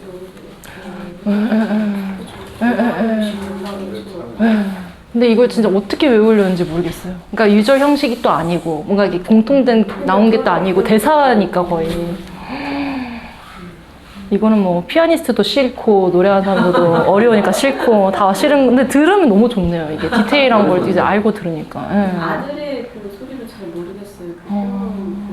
그러니까 높낮이. 그러니까 my father 할 때 그 높은 상대적으로. 그러면 이제 그 부분은 다른 사람이구나. 아버지는 딱 저음이잖아요. 그러니까 좀 강하게 그죠? 내용이 너무 슬프다. 즐거운 곡이 있어야 될 건데 큰일 났네. 이 다음 것도 조금 슬픈데. 일단 한번 저희 수정대 유절 가곡부터 쭉 한번 읽어볼까요? 연가곡까지. 제가 좀 드릴까요? 수정된 유절 가곡. 또한 이 두 형식의 중간 유형이 있는데 유절 가곡의 형식을 하고 있으면서 시에서 특별한 부분을 강조하기 위해 중간에 다른 음악적 소재를 도입하는 것이다. 슈베르트의 겨울 나그네 중 보리스를 보면 음악적으로는 각 절마다 유사하지만 2절의 전반부가 1절과는 다르게 단조로 바뀌며 3절이 시작되기 직전에는 가사의 차가운 바람을 묘사하는 극적인 부분이 삽입된다. 네, 이어서 연가곡 한번 보도록 하겠습니다. 연가곡까지. 연가곡. 연가곡, 유절 가곡이든 통절 가곡이든 가곡의 형식은 결국 가사에 결정된다는 것을 알 수 있는데 연관성을 가진 가사의 가곡들을 한 묶음으로 하여 만들어진 것을 연가곡이라고 한다. 연가곡은 기본적으로 한 시인에 의해 일정한 주제가 있는 연작시에 곡을 붙여 만들어진 가곡이라고 할 수 있다. 연가곡은 한 시인의 작품만 모아놓은 경우만 있는 것이 아니라 여러 시인들의 작품을 하나의 제목 속에 묻기도 한다. 그러므로 연가곡은 일정한 줄거리가 있다고 하더라도 소설이나 연극처럼 일관된 이야기가 아니라 다양한 서정성을 함축적으로 그려낸다고 보는 것이 타당하며 어느 정도 비슷한 인상이나 분위기의 곡들로 구성되기는 하지만 비교적 자유로운 형식으로 묶인 일련의 가곡집으로 이해하면 된다. 네, 그래서 연가곡을 또는 모음곡이라고도 얘기를 하거든요. 저희는 그래서 이 연가곡을 할 때는 사실 그러면은 1, 2, 3, 4에서 총 4개의 모음곡을 가진 곡인데 이거는 우리 그러면 한 2곡만 하면 안 돼요? 그러면 연가곡이 되진 않겠죠. 그냥 일반 가곡을 연주하는 게 되겠죠. 그래서 저희도 이왕이면은 뭐 예를 들면 리사이트를 한다. 그러면은 연가곡 모든 것들을 다 하는 게 조금 더 선호가 되고요. 그렇게 해야지 조금 이해가 있으니까 관객들이 만약에 뭐 프로그램에 1번부터 4번이 이런 대충 이런 곡이구나. 자연 예찬이구나. 어또는 뭐 사계절을 담고 있는 곡이구나. 그러면은 이제 그 내용을 어느 정도 알고 들으면 재밌잖아요. 근데 만약에 그 중간에 끊기면 막 봄, 여름, 가을, 겨울은 궁금해질 수 있잖아요. 그래서 연가곡은 이왕이면은 쭉 한 번에 부르는 게 좋은데 이게 이제 여기서는 뭐 같은 그 시인이 아니더라도 그냥 시인이 아닌 사람들의 그 곡들을 모아놓는 것도 모음곡이 될 수 있지만 대체적으로는 좀 이제 작곡가들은 같은 시인에 되어 있는 것들을 많이 선호를 해요. 왜냐면 통일성을 위해서. 그래서 일단 저희는 오늘 요 연가곡을 듣지는 않을 거예요. 왜냐면 너무 길어요. 그러니까 1번은 이거고요. 2번은 이거고요. 3 이렇게 못해서 제가 이제 만약에 이제 집에 돌아가실 때 제가 조금 우리 성악하는 사람들 사이에서 조금 유명한 연가곡을 제가 보내드릴게요. 그래서 이게 이 느낌이구나. 연가곡이 이런 매력이 있구나. 그러니까 제가 난해한 현대가곡을 안 보내드리고 그 미국 작가의 어떤 연가곡을 보내드리는데 그거 보시면 이런 느낌이구나. 그거 이제 참고해서 들어보시면 되고요. 저희 독일 가곡 이제 계속 넘어가도록 하겠습니다. 나 독일 가곡. 독일은 예술 가곡의 역사에서 권좌에 오른 나라이다. 예술 가곡이라는 특별한 명칭도 사실 독일 가곡에서 비롯된다. 노래라는 뜻의 독일의 리트는 독일과 오스트리아를 포함한 독일권에서 발달한 가곡으로 독일 낭만주의 서정시의 발전에 함께 도출되었다. 특히 대표와 자유는 짧은 서정시를 통해 주관적인 표현 양식을 개척한 탁월한 시인들로 이들이 주로 쓴 주제는 사랑과 동경, 자연 예찬, 뜻없는 인간의 행복 등이었다. 네, 그래서 저희가 들었던 거는 괴테의 들장미 그리고 마왕. 이거 되게 대표적인 곡이에요. 슈베르트 633곡 중에서. 근데 이제 그 들었으니까 발라드로 한번 넘어가도록 할게요. 이 발라드 예술 가곡에 가장 가까운 유형은 독일 가곡의 일종으로 18세기 말부터 성행했던 발라드에서 찾을 수 있다. 발라드라는 음악 용어는 이미 중세 시대부터 있었지만 낭만 시대의 예술 가곡과 관련된 발라드와는 그 의미가 다르다. 낭만 시대의 발라드는 낭만적인 모험과 초자연적인 사건을 내용으로 하는 서사시에 붙인 노래이다. 음악은 선율 부분과 조화체 부분으로 구성되는데 극적 요소가 자주 나온다. 발라드의 음악 구조와 형태는 예술 가곡의 구조적 정립에 직접적인 영향을 미쳤다. 네, 그래서 사실상 그러니까 독일 가곡 중에서는 리트, 그러니까 그 쿤스트 리트가 제일 주된 메인이고요. 발라드는 그 하위 계열에 있는 거라고 볼 수 있는데 왜냐하면 사실 이거를 하기보다는 사실상 우리가 그냥 시에다가 이렇게 음악이랑 시를 융합해서 하는 그 작품이 훨씬 더 음악적이기 때문에 발라드는 약간 우리한테 이게 설득이 되기가 좀 어려워요. 그러니까 뭐 예를 들면 지금 발라드 곡 중에서 제가 슈만 곡의 벨사자라는 이 벨사살이라는 곡이 있거든요. 이거 해석해 놓은 거. 그 곡 한번 보실까요?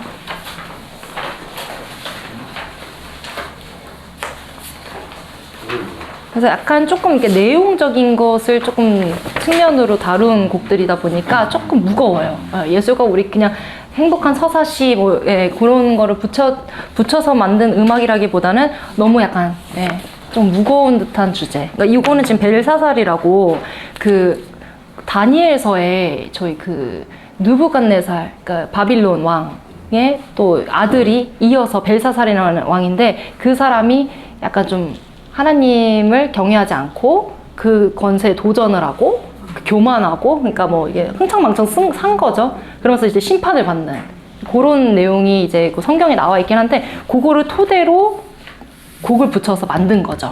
그래서 약간 조금 무거워요, 내용이. 사실 이 곡도 많이 연주는 안 해요, 연주자들이. 네, 그렇지만 한번 이거 내용 잠깐 볼까요? 그냥 이렇게 쭉 한번 읽어보시고 한번 쭉 다 보셨으면 노래 한번 들어볼게요.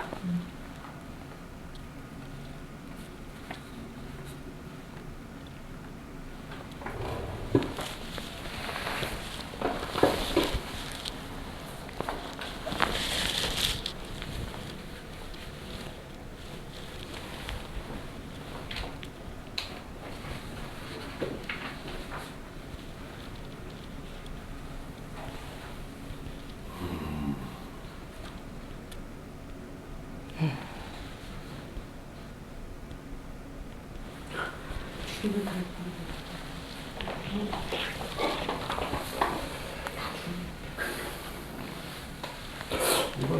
원래 보면 이게 시인가요? 시로 보기 좀 내용. 스토리예요. 네네. 모두 산문에 가까울 것 같아요. 네, 맞습니다. 산문에 가까워요. 어쨌든 그 시인 하이네가 지은 거기 때문에 산문 형식으로 그거를 또 곡을 붙여서 썼죠, 슈만이. 가사는 하이네가 쓴 거예요. 네네. 하이네가 썼고 슈만이 이제 곡을 붙인 거죠. 그래서 약간 그 곡이 어둡다 보니까 이게 단조형이에요. 단조 형식이고. 한번 들어볼까요? 네. 이것도 악보가 있어서.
이게 지금 원래는 그러니까 마단조인데 지금 사단조로 하셨거든요. 그러니까 한 3음 정도로 올리신 거예요. 그래서 약간 그 곡이랑 조금 음정은 다르기는 한데 통절 가곡의 느낌이 들죠. 그러니까 산문 느낌으로 쭉 풀어서.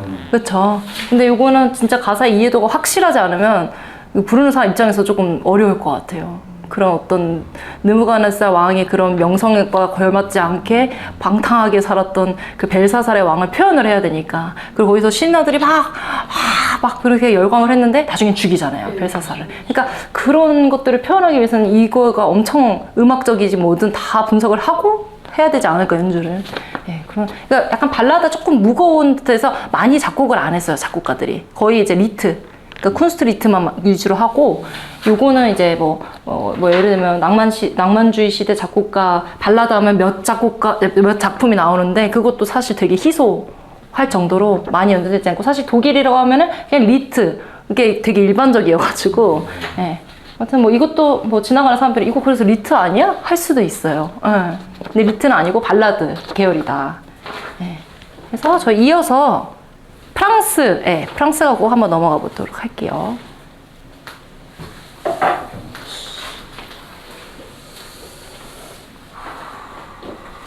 그다음 뭐? 이제 씨? 프랑스 가고 샹송.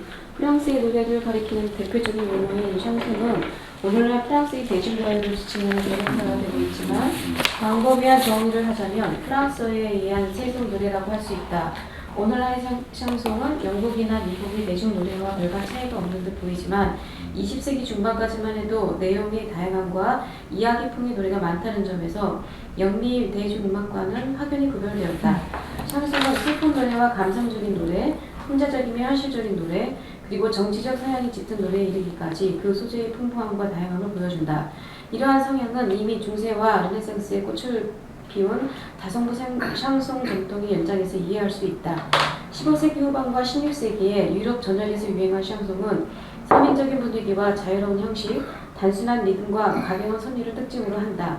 이 당시 샹송은 소박한 서민의 생활을 반영하고 있으며 때로는 저속하며 외설스럽게까지 한 내용이 눈에 띈다. 이러한 샹송의 전통이 19세기의 예술가곡으로 탈북하기까지는 실로 오랜 세월이 소요되었다. 네. 그래서 저희가 지금 처음 들을 거는 15세기 정도에 이제 샹송을 했던 그런 작곡가의 작품을 먼저 들어보고요.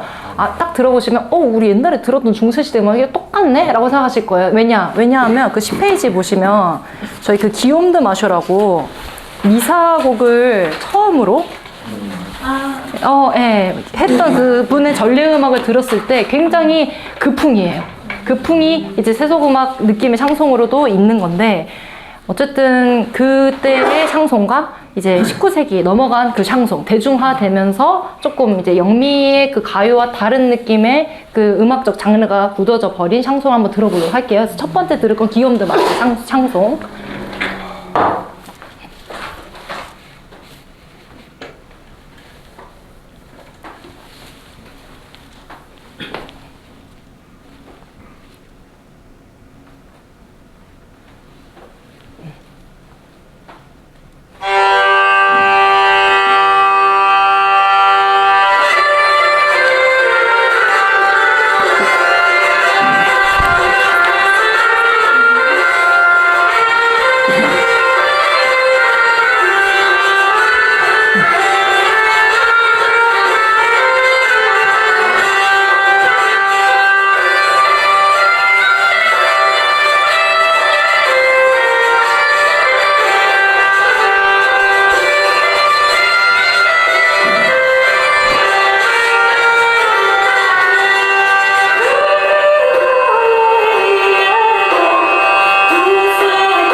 어떤 느낌이신지 아시죠? 아까 마드리갈 느낌. 예. 요게 이제 그 14세기, 15세기 흥행했던 샹송 느낌이다. 그리고 요새 이제 19세기 넘어간 샹송 이제 들으시면 이거 알아 하실 거예요. 느낌이요. 예. 그러니까 굉장히 가곡은 그 역사가 이렇게 공백기가 되게 길어요. 왜냐면 이게 장사가 안 되니까 이 곡으로 여음악이니까 이거는 민요로 하면 되고 소비를 하면 되고 우리는 형식에 갖춰진 악기가 이왕이면 동반돼 좀 돈이 되는 그런 거를 작곡가들이 하다 보니까 이게 조금 늦어져요. 그렇지만 지금은 가요만큼 가곡의 그런 것도 선호도 높거든요. 나라마다. 일단 한번 저희 샹송 들어보도록 할게요. 요거는 여기 가사가 있다.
개성 넘치죠, 목소리가. 그러니까 약간 영미의 영국, 미국의 어떤 가요 느낌은 전혀 다른 장르 같아요. 네. 다만 이제 약간 성악곡 느낌보다는 가요 쪽, 가곡 쪽보다는 가요.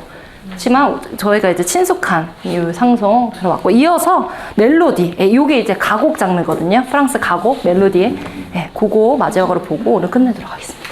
프랑스에서 예술 가곡의 전통은 독일보다 한 발 늦게 시작되었다. 프랑스에서 멜로디라는 이름의 예술 가곡이 많이 만들어지게 된 계기는 슈베르트의 작품이 불어로 번역되어 출간되면서부터였다고 하는데, 베를리오즈는 자신의 가곡 작품을 출간하면서 거기에다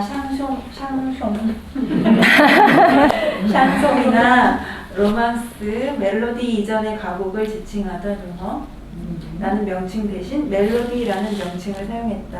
이러한 명칭을 쓴 것은 평이하고 단순하게 악절을 구성하는 로망스의 특징을 벗어나 시의 분위기에 맞는 과감한 화성과 리듬의 변화, 낭송하는 듯한 선율 등 이전의 프랑스 가곡의 전통과는 차이가 있는 어법을 쓰고 있기 때문이다. 네. 그래서 저는 사실 독일 가곡보다, 독일 가곡은 되게 정형적인 느낌이라고 하면은 저는 프랑스 가곡 참 좋아하거든요. 너무 예술적이에요. 그래서 사실 제가 연주할 때도 이왕이면 프랑스 가곡을 좀 넣어요. 일부러. 훨씬 조금 예술적이고 느껴지고 약간 낭만적인 느낌이 있어서, 그래서 이게 되게 얼마나 부드럽고 우아한지 한번 들어볼 건데, 일단 저희 이거 한번 그 포레 곡이랑 드부시 있는 그 페이지 한번 보실까요? 네.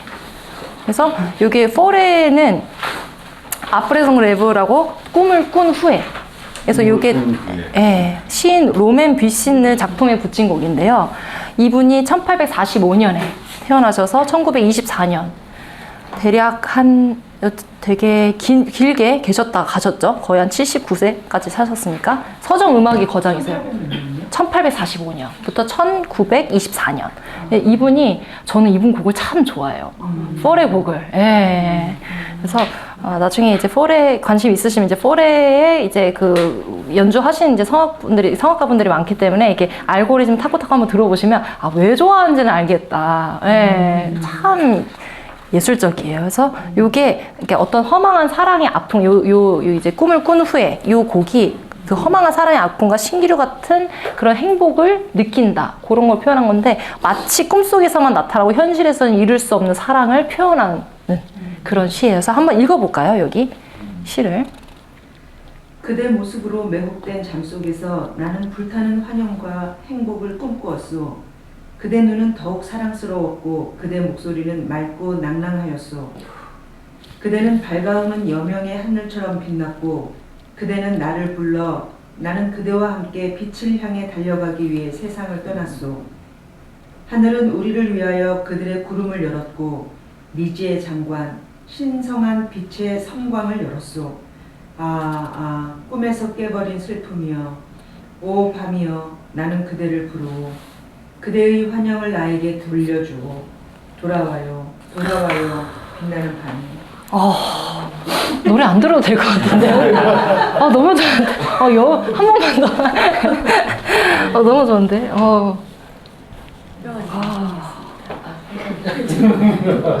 옆에서 나게 할 뻔했어 내가.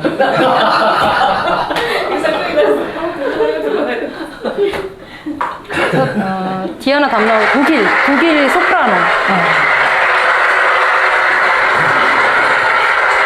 그래서 약간 발음이 약간 독일식이에요. 굉장히 되게 탁탁탁 부러지게 얘기해요. 그러니까 뭔가 이게 흐르는 듯한 느낌이 좋은데, 이 다음에 나오시는 분은 프랑스 성악가셔서 일단 한번 보도록 하겠습니다.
미스테리우스 하면서 미스테리오소잖아요. 그러니까 미스터리어스 뭔가 뭐 그쵸? 굉장히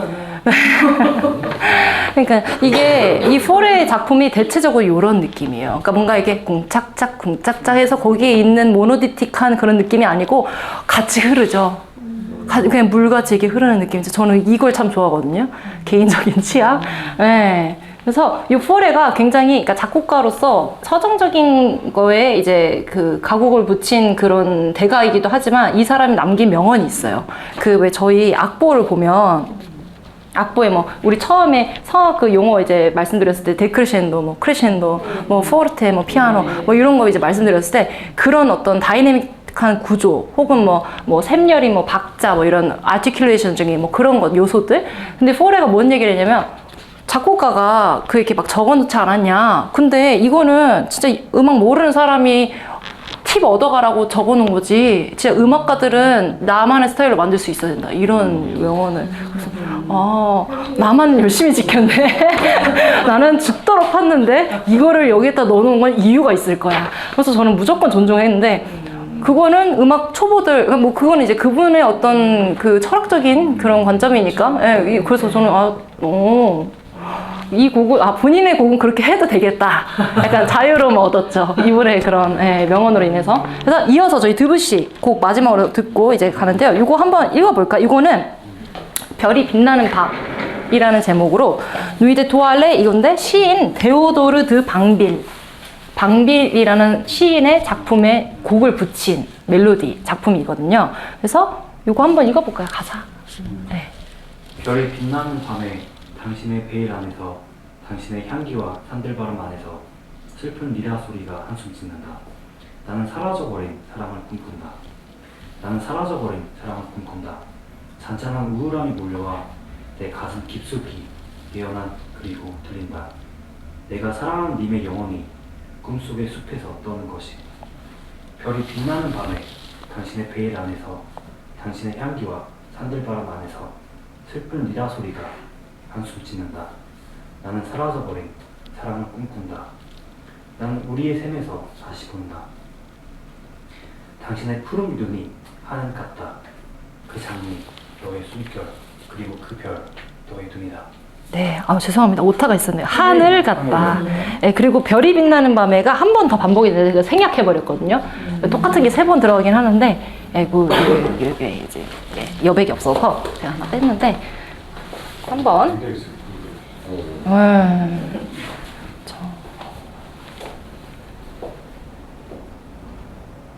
요거는 이제 아실 거예요. 이 여자분 저희 많이 다뤘어요. 그래서 나탈리 드세이 노래 들어보도록 하겠습니다. 이 사람 프랑스 사람.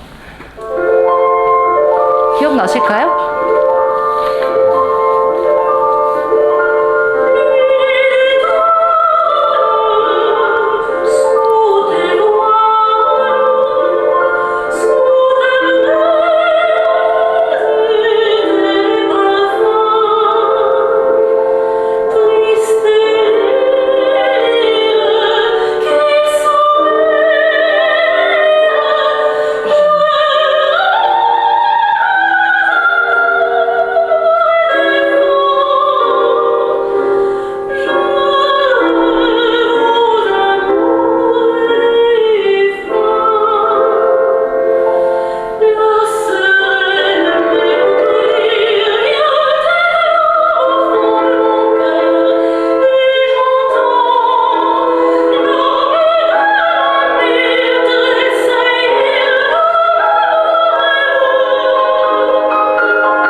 그래서 또 다시 1절이 또 반복되거든요. 그래서 끊었는데 이분 기억나시죠? 종이 노래 불렀던. 외국에다가 네, 맞아요. 그분. 네, 네, 네. 콜로라토 소프라노. 이때는 이제 약간 쇠퇴기.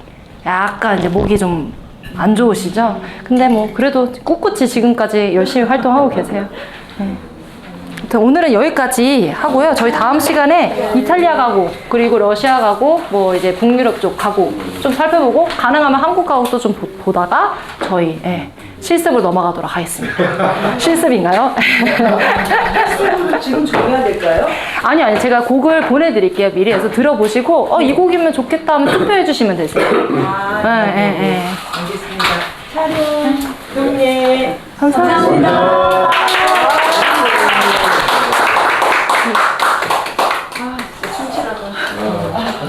고생하셨습니다. 아유, 아유, 아니요. 너무 고생하셨어요. 항상